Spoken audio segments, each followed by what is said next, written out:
Patent എന്ന് പറഞ്ഞാൽ എന്ത്? പേറ്റന്റിന്റെ ഞാനെങ്കിൽ ഒരു എക്സാമ്പിൾ സഹിതം വെച്ച് ഞാനെങ്കിൽ അതിനെ എക്സ്പ്ലെയിൻ ചെയ്യാൻ ആഗ്രഹിക്കുന്നു. $1.05 ബില്യൺ സാംസങ്കാരാണെങ്കിൽ ആപ്പിളുകാർക്ക് കോമ്പൻസേഷൻ അടയ്ക്കണമെന്ന് പറഞ്ഞു. എല്ലാവർക്കും ഉള്ള ഒരു ചോദ്യമാണ്, ഇൻടാഞ്ചിബിൾ അസറ്റ് എങ്ങനെ ഒരു അസറ്റാണ്? അതാണ് ഞാൻ അടുത്ത് പറയാൻ പോകുന്നത്. 2 കാരണങ്ങളാണ് അതിനുള്ളത്. പ്രിയ സുഹൃത്തുക്കളെ, നമ്മളിപ്പോൾ ഡിസ്കസ് ചെയ്ത് ആ അസറ്റിന്റെ ക്ലാസിഫിക്കേഷൻ. അസറ്റ് ബേസിക്കലി 2 ആയിട്ടാണ് ക്ലാസിഫൈ ചെയ്യുന്നത്. ഒന്ന് കറണ്ട് അസറ്റും, 2 ഫിക്സഡ് അസറ്റ്. നമ്മൾ പറഞ്ഞു കറണ്ട് അസറ്റ് എന്ന് പറഞ്ഞാൽ എന്ത്, അതിന്റെ എക്സാമ്പിൾ സഹിതം നമ്മളെങ്കിൽ ഡിസ്കസ് ചെയ്യും.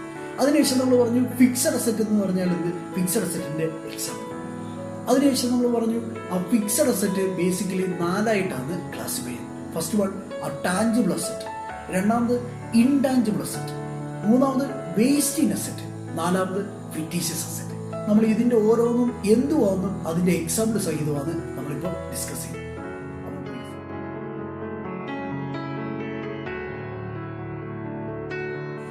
ഹായ് ഫ്രണ്ട്സ്, ക്യാരറ്റ്സ് ഫോർ അക്കൗണ്ടൻസിലോട്ട് സ്വാഗതം. നമ്മൾ ലാസ്റ്റ് എപ്പിസോഡിൽ പറഞ്ഞായിരുന്നു അസറ്റ് എന്ന് പറഞ്ഞാൽ എന്ത്. നിങ്ങൾ ആ വീഡിയോ കണ്ടിട്ടില്ലെങ്കിൽ ദയവ് ചെയ്ത് ഇപ്പോൾ തന്നെ ഈ ഐ ബട്ടണിൽ ക്ലിക്ക് ചെയ്യുക. അതിൽ നിങ്ങൾക്ക് ആ വീഡിയോയുടെ ലിങ്ക് കാണാൻ സാധിക്കും. നമ്മളത് പറഞ്ഞായിരുന്നു അസറ്റ് എന്ന് പറഞ്ഞാൽ എന്തുവാണ്. അസറ്റ് എന്ന് പറഞ്ഞാൽ the economic resource of an enterprise is termed as asset. അസറ്റിനെ ഇങ്ങനെയും നമ്മൾ പറയാറുണ്ട്, ക്യാഷ് അല്ലെങ്കിൽ മറ്റെന്തെങ്കിലും ഒരു സാധനം, അത് നമ്മുടെ ബിസിനസ്സിൽ ഉള്ള സാധനം, അത് നമുക്ക് കൺവേർട്ട് ചെയ്ത് ലിക്വിഡ് ആക്കാൻ പറ്റും, ക്യാഷ് രൂപത്തിലാക്കാൻ പറ്റുന്ന എന്ത് സാധനത്തിനെയും നമുക്ക് അസറ്റ് എന്ന് പറയാൻ സാധിക്കും. അസറ്റ് ബേസിക്കലി 2 ആയിട്ടാണ് ക്ലാസിഫൈ ചെയ്യുന്നത്. ഒന്ന് കറണ്ട് അസറ്റും, 2 ഫിക്സഡ് അസറ്റും. ഈ കറണ്ട് അസറ്റ് എന്ന് പറഞ്ഞാൽ വിത്തിൻ 1 ഇയർ, ഒരു വർഷത്തിനകം നമുക്ക് ക്യാഷ് രൂപത്തിലാക്കാൻ പറ്റുന്ന കാര്യങ്ങൾ എന്തെന്ന് പറഞ്ഞാൽ കറണ്ട് അസറ്റ് എന്ന് പറഞ്ഞാൽ within 1 year. For example cash already cash രൂപത്തിൽ ഇരിക്കും. പിന്നീടുള്ള ബാങ്ക് നിങ്ങൾക്ക് അറിയാം എത്ര സമയം വേണം ബാങ്കിൽ നിന്ന് നമുക്ക് വിഡ്രോ ചെയ്യാൻ. അത് ക്യാഷ് രൂപത്തിലൊക്കെ എത്ര സെക്കൻഡ്സ് വേണം, എത്ര മിനിറ്റ്സ് വേണമെന്ന് നിങ്ങൾക്ക് അറിയാവുന്ന കാര്യം. ബാങ്ക് പിന്നീട് ഞാൻ കഴിഞ്ഞ ദിവസം ആ വീഡിയോയിൽ പറഞ്ഞ ഒരു കാര്യമാണ് ഡെപ്റ്റർ എന്ന് പറഞ്ഞാൽ എന്ത്, ക്രെഡിറ്റർ എന്ന് പറഞ്ഞാൽ.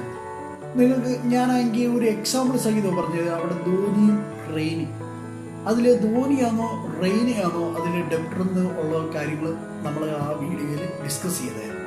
ആ കേസിൽ നമ്മൾ അന്ന് പറഞ്ഞപ്പോൾ റെയിനെയാണ് അതിലാര് ഡെപ്റ്റർ. ഹലോ ഡെപ്റ്റർ എന്ന് പറയുമ്പോൾ മറ്റാൾ പറയുന്നത് ഹലോ ക്രെഡിറ്റർ അല്ലേ. ധോനി പറയുന്നു ഹലോ ഡെപ്റ്റർ എന്ന് പറഞ്ഞ് റെയിനെ കൈ കൊടുക്കുന്നു. അപ്പോഴത്തേക്ക് റെയിനെ പറയുന്നു ഹലോ ക്രെഡിറ്റർ എന്ന് പറഞ്ഞ് ധോനിക്ക് കൈ കൊടുക്കുന്നു. അതിൽ റെയിനെയാണ് ആര് ഡെപ്റ്റർ, നമ്മുടെ ധോനിയാണ് ആര് ക്രെഡിറ്റർ. അപ്പോൾ അതിലെ ഈ കറണ്ട് അസറ്റ് എന്ന് പറയുന്ന ഡെപ്റ്ററാണ്, മനസ്സിലായി. നമ്മുടെ റെയിനെയാണ് ആര് ഡെപ്റ്റർ. ഞാൻ പറഞ്ഞ ആ കേസിൽ റെയിനെയാണ് ആര് ഡെപ്റ്റർ. അപ്പോൾ നമ്മുടെ കറണ്ട് അസറ്റ് എന്ന് പറയുന്ന ആര് നമ്മുടെ റെയിനെയാണ്. അടുത്തതാണ് ഫിക്സഡ് അസറ്റ്. ഫിക്സഡ് അസറ്റ് എന്ന് പറഞ്ഞാൽ മോർ ദാൻ 1 ഇയർ, ഒരു വർഷത്തിൽ കൂടുതൽ ടൈം എടുക്കുക ക്യാഷ് രൂപത്തിയാക്കാൻ എങ്കിൽ അതിനെയാണ് നമ്മൾ എന്തെന്ന് പറയുന്നത് ഫിക്സഡ് അസറ്റ് എന്ന് പറയുന്നത്. For example land, building, furniture, car, machinery, ഇങ്ങനത്തെ കാര്യങ്ങളൊക്കെയാണ് ഈ പറഞ്ഞ ഫിക്സഡ് അസറ്റ്. ഫിക്സഡ് അസറ്റിനെ നമ്മൾ ബേസിക്കലി 4 ആയിട്ടാണ് ക്ലാസിഫൈ ചെയ്യുന്നത്.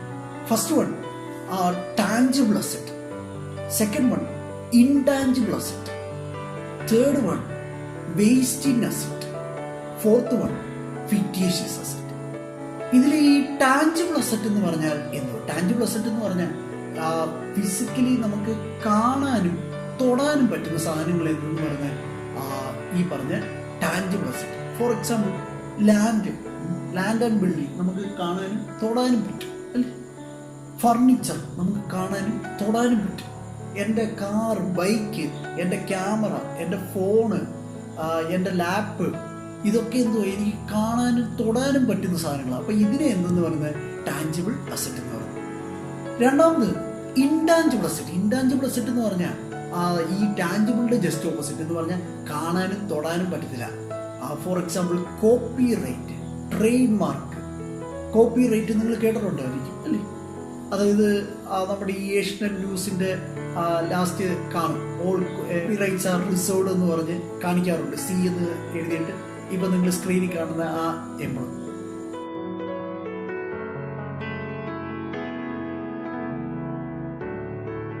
പല മ്യൂസിക്കിൻ്റെ സി ഡിയിലൊക്കെ നമുക്ക് ലാസ്റ്റ് കാണാൻ പറ്റും all copies are copyrighted എന്ന് പറഞ്ഞ് നമുക്ക് കാണാൻ പറ്റും അല്ലേ. അതിന് എന്തെന്ന് പറഞ്ഞ് intangibles, copyright, trademark, patent, നമ്മുടെ കമ്പ്യൂട്ടർ സോഫ്റ്റ്വെയർ, ഇതൊക്കെ എന്ത് ഒരു ഇൻടാഞ്ചിബിൾസ്. പേറ്റന്റ് എന്ന് പറഞ്ഞാൽ എന്ത്? പേറ്റന്റിന്റെ ഞാനെങ്കിൽ ഒരു എക്സാമ്പിൾ സഹിതം വെച്ച് ഞാനെങ്കിൽ അതിന് എക്സ്പ്ലെയിൻ ചെയ്യാൻ ആഗ്രഹിക്കുന്നു.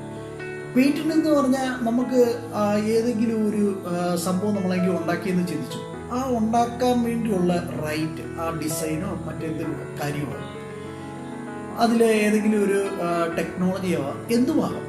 അതിൽ ആക്ച്വലി 2 തരമുണ്ട്, ഒന്ന് യൂട്ടിലിറ്റിയും 2 ഡിസൈനും. അപ്പം ഞാനെങ്കിൽ ഒരു എക്സാമ്പിൾ പറയാൻ ആഗ്രഹിക്കുന്നു. ഒരിക്കൽ ആപ്പിളിൻ്റെ കമ്പനിക്കാർ ഈ ആപ്പിളിൻ്റെ ഫോണിൽ റൗണ്ട് ബട്ടൺ ഇറക്കിയായിരുന്നു, അവരുടെ ഒരു ഡിസൈന്. അപ്പം ഇത് സാംസങ്കാർ പോയിട്ട് റൗണ്ട് ബട്ടന് പകരം അവർക്കറിയായിരുന്നു ഇവർ പേറ്റന്റ് എടുത്തിട്ടുണ്ടായിരുന്നു. അപ്പം ഇവരാണെങ്കിൽ ഈ റൗണ്ട് ബട്ടന് പകരം റെക്ടാങ്കിൾ ബട്ടൺ വെച്ച് സംഭവം ഇറക്കി. എന്നിട്ട് ഇവരാണെങ്കിൽ ഇത് വിൽക്കാൻ തുടങ്ങി. അപ്പോഴത്തേക്ക് ആപ്പിളുകാരെ എങ്ങനെയോ ഇത് അറിയാനിടയായി. ആപ്പിളുകാർ കൊണ്ടുപോയിട്ട് കേസ് കൊടുക്കാനിടയായി. അപ്പോൾ കേസ് കൊടുത്തു വന്നിട്ട് ഈ ആപ്പിളുകാർ കോടതിയാണെങ്കിൽ 2 പേരെ വിളിച്ചു. 2 പേരെ വിളിക്കാനിടയായി. വിളിച്ചു, 2 പേരും വന്നു. ഉടനെ ഈ ആപ്പിളുകാർ പറഞ്ഞു, ബഹുമാനപ്പെട്ട കോടതി, എൻ്റെ പരിപാടി ഇവന്മാരെ ഈ കാണിച്ച്, ഇവന്മാരാണെങ്കിൽ ഞങ്ങളുടെ പേറ്റന്റ് റൈറ്റ് ആണെങ്കിൽ എടുത്തു, അതായത് ഞങ്ങളെങ്കിൽ ഇതിന് പേറ്റന്റ് റൈറ്റ് എടുത്തിട്ടുണ്ടായിരുന്നു, റൗണ്ട് ബട്ടൺ ആ ഡിസൈനൊക്കെ പരിപാടി ഞങ്ങളുടെ. അപ്പോൾ ഈ പരിപാടിയാണെങ്കിൽ നമ്മുടെ സാംസങ്കാരാണെങ്കിൽ ഇറക്കിയിരിക്കുന്നു. ഉടനെ കോടതി മണി തെളിയത് മതി എന്ന് പറഞ്ഞിട്ട്, സാംസങ്ങേ ഞാൻ ഈ കേട്ടതൊക്കെ സത്യമാണോ, സാംസങ്ങിൻ്റെ അടുത്ത് എന്തെങ്കിലും ക്രോസ് വാദിക്കാനുണ്ടോ? ഉടനെ സാംസങ്കാർ പറഞ്ഞു, ബഹുമാനപ്പെട്ട കോടതി, ഞങ്ങൾ റൗണ്ട് ബട്ടണല്ല ഇറക്കിയ റെക്റ്റാങ്കിൾ ബട്ടണാ പറഞ്ഞിട്ട് വല്ല കാര്യമുണ്ടോ? ഇല്ല, ആ ഡിസൈൻ ആ സംഭവം വന്നു. ഉടനെ ഈ പറഞ്ഞ സാംസങ്കാർ ഇങ്ങനെ പറഞ്ഞപ്പോഴത്തേക്ക് കോടതി പറഞ്ഞു മതി. കോടതിയാണെങ്കിൽ അവസാനം പറഞ്ഞു, നിങ്ങൾക്ക് ഒരു കോമ്പൻസേഷൻ അടച്ചേ പറ്റും. $1.05 ബില്യൺ സാംസങ്കാരാണെങ്കിൽ ആപ്പിളുകാർക്ക് കോമ്പൻസേഷൻ അടയ്ക്കണമെന്ന് പറഞ്ഞു. അങ്ങനെ അവസാനം അവരടയ്ക്കേണ്ടി വന്നു. മനസ്സിലായി?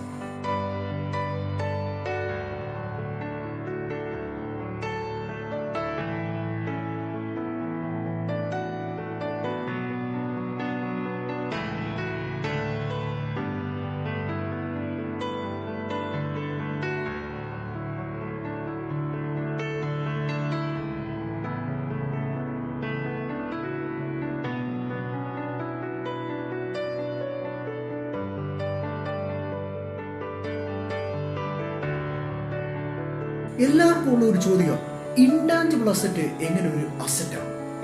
അതാണ് ഞാൻ അടുത്ത് പറയാൻ പോകുന്നത്. 2 കാരണങ്ങളാണ് അതിനുള്ളത്. ഒന്ന്, നിങ്ങളൊന്ന് ചിന്തിച്ചു നോക്കി, ഈ പറഞ്ഞ കോപ്പിറൈറ്റോ ട്രേഡ് മാർക്കോ പേറ്റന്റോ മറ്റെന്തെങ്കിലും നമ്മൾ എടുത്തിട്ടുണ്ടെങ്കിൽ വേറെ ആർക്കും അത് പ്രൊഡ്യൂസ് ചെയ്യാൻ പറ്റില്ല, സെയിൽ ചെയ്യാൻ പറ്റില്ല, നമുക്ക് മാത്രമേ അതിനുള്ള റൈറ്റ് ഉള്ളൂ. അപ്പോൾ സ്വാഭാവികമായിട്ട് നമുക്ക് കൂടുതൽ സെയിൽസ് ഉണ്ടാകുന്നു, കൂടുതൽ പ്രോഫിറ്റ് ഉണ്ടാകുന്നു, അതായത് റവന്യൂ ഏൺ ചെയ്യാൻ വേണ്ടി സഹായകരമായി അല്ലേ. ഞാൻ കഴിഞ്ഞ ദിവസം പറഞ്ഞു, അസറ്റ് എന്ന് പറഞ്ഞാൽ റവന്യൂ ഏൺ ചെയ്യാൻ വേണ്ടി സഹായിക്കുന്ന എന്ത് സാധനം ആയിക്കോട്ടെ അതിനെയാണ് നമ്മൾ എന്തെന്ന് പറഞ്ഞാൽ അസറ്റ്. അപ്പം ഈ പറഞ്ഞ ഓരോ കാര്യങ്ങളും നമ്മുടെ ബിസിനസ്സിന് റവന്യൂ ഏൺ ചെയ്യാൻ വേണ്ടി സഹായകരമായി. അപ്പോൾ ഈ പറഞ്ഞ കാര്യങ്ങൾ എന്തോ ഒരു അസറ്റാണ്. അടുത്ത നമ്മൾ പറയുന്നത് രണ്ടാമത്തെ കാരണം, ഇപ്പം ആരെങ്കിലും അങ്ങനെ വല്ലതും ഈ റൈറ്റ് മിസ്യൂസ് ചെയ്താൽ നമുക്ക് എന്ത് ചെയ്യാം? കേസ് കൊടുക്കാം. കേസ് കൊടുത്തതാണ്ട് ഇപ്പം ആപ്പിളുകാരെ സംബന്ധിച്ച് ഒരു പ്രൊഡക്ഷനോ സെയിലോ ഒന്നും ഇല്ലാതെ തന്നെ $1.05 ബില്യൺ റുപ്പീസാണ് ചുമ്മാ അവർക്ക് കിട്ടി. ഒന്ന് ചിന്തിച്ചു നോക്കിയേ, ഒരു പ്രൊഡക്ഷനോ സെയിലോ അല്ലെങ്കിൽ അഡ്വർടൈസ്മെന്റോ മറ്റു ഒരു എക്സ്പെൻസോ ഇൻകമോ ഒന്നും വരാതെ ചുമ്മാ നമുക്ക് അതിലേക്ക് റവന്യൂ ഏൺ ചെയ്യാൻ വേണ്ടി സഹായമായി. ഏത്?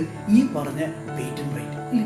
അപ്പം ഇതേപോലെ ഓരോ കാര്യങ്ങളും നമ്മുടെ ബിസിനസ്സിന് റവന്യൂ ഏൺ ചെയ്യാൻ വേണ്ടി സഹായകരമാണ്. അപ്പോൾ ഈ പറഞ്ഞ കാര്യങ്ങൾ എന്തുവാ ഒരു അസറ്റ്. അടുത്തയാണ് വേസ്റ്റഡ് അസറ്റ്. വേസ്റ്റഡ് അസറ്റ് എന്ന് പറഞ്ഞാൽ എന്തെങ്കിലും ഒരു എക്സ്ട്രാ കാരണം ഉണ്ടാകുന്ന ലോസിലൂടെ ഉണ്ടാകുന്ന അസറ്റ്, അതിന് എന്തെന്ന് പറഞ്ഞാൽ wasted asset. For example oil wells, quarries, mines. കഴിഞ്ഞതിൻ്റെ മുമ്പിലത്തെ വർഷം നമ്മൾ കേട്ട ഒരു കാര്യം ആലപ്പാട് അല്ലേ, യെസ്, അത് വന്ന ഏറ്റവും വലിയ എക്സാമ്പിൾ. അടുത്ത നാലാമത്തേതാണ് ഫിക്റ്റീഷ്യസ് അസറ്റ്. ഫിക്റ്റീഷ്യസ് അസറ്റ് എന്ന് പറഞ്ഞാൽ അൺറിയൽ ആയിട്ടുള്ള അസറ്റിന് എന്തെന്ന് പറഞ്ഞാൽ ഫിക്റ്റീഷ്യസ് അസറ്റ്. നമ്മൾ ഈ ഫിക്റ്റീഷ്യസ് എന്ന വാക്ക് നമ്മളെങ്കിൽ 10ാം ക്ലാസ്സിൽ കേട്ടിട്ടുള്ള കാര്യം ഫിക്ഷൻ സ്റ്റോറി. ഫിക്ഷൻ സ്റ്റോറി എന്ന് പറഞ്ഞാൽ എന്തുവാ അൺറിയൽ ആയിട്ടുള്ള സ്റ്റോറി എന്ന് പറഞ്ഞാൽ അൺറിയൽ ആയിട്ടുള്ള അസറ്റിന് എന്തെന്ന് പറഞ്ഞാൽ fictitious asset. For example preliminary expense, under writing commission. മനസ്സിലായി? അപ്പോൾ പ്രിയ സുഹൃത്തുക്കളെ, നമ്മളിപ്പോൾ ഡിസ്കസ് ചെയ്ത് അസറ്റിന്റെ ക്ലാസിഫിക്കേഷൻ. അസറ്റ് ബേസിക്കലി രണ്ടായിട്ടാണ് ക്ലാസിഫൈ ചെയ്യുന്നത്. ഒന്ന് കറണ്ട് അസറ്റും, രണ്ട് ഫിക്സഡ് അസറ്റ്. നമ്മൾ പറഞ്ഞു കറണ്ട് അസറ്റ് എന്ന് പറഞ്ഞാൽ എന്ത്, അതിന്റെ എക്സാമ്പിൾ സഹിതം നമ്മളെങ്കിൽ ഡിസ്കസ് ചെയ്യും. അതിനുശേഷം നമ്മൾ പറഞ്ഞു ഫിക്സഡ് അസറ്റ് എന്ന് പറഞ്ഞാൽ എന്ത്, ഫിക്സഡ് അസറ്റിന്റെ എക്സാമ്പിൾ. അതിനുശേഷം നമ്മൾ പറഞ്ഞു ഫിക്സഡ് അസറ്റ് ബേസിക്കലി 4ആയിട്ടാണ് ക്ലാസിഫൈ ചെയ്യുന്നത്. ഫസ്റ്റ് വൺ ടാഞ്ചിബിൾ അസറ്റ്, രണ്ടാമത് ഇൻടാഞ്ചിബിൾ അസറ്റ്, മൂന്നാമത് വേസ്റ്റഡ് അസറ്റ്, നാലാമത് ഫിക്റ്റീഷ്യസ് അസറ്റ്. നമ്മൾ ഇതിന്റെ ഓരോന്നും എന്തുവാണെന്നും അതിന്റെ എക്സാമ്പിൾ സഹിതമാണ് നമ്മളിപ്പോൾ ഡിസ്കസ് ചെയ്യുന്നത്. അപ്പോൾ പ്രിയ സുഹൃത്തുക്കളെ, നിങ്ങൾ ഇതുവരെ ഞങ്ങളുടെ യൂട്യൂബ് ചാനൽ സബ്സ്ക്രൈബ് ചെയ്തിട്ടില്ലെങ്കിൽ ദയവേത് ഇപ്പോൾ തന്നെ സബ്സ്ക്രൈബ് ചെയ്യുക. അപ്പോൾ തന്നെ നിങ്ങൾക്ക് ഞങ്ങളുടെ വീഡിയോ ഇഷ്ടപ്പെടുകയാണെങ്കിൽ please like, share and comment. Thank you.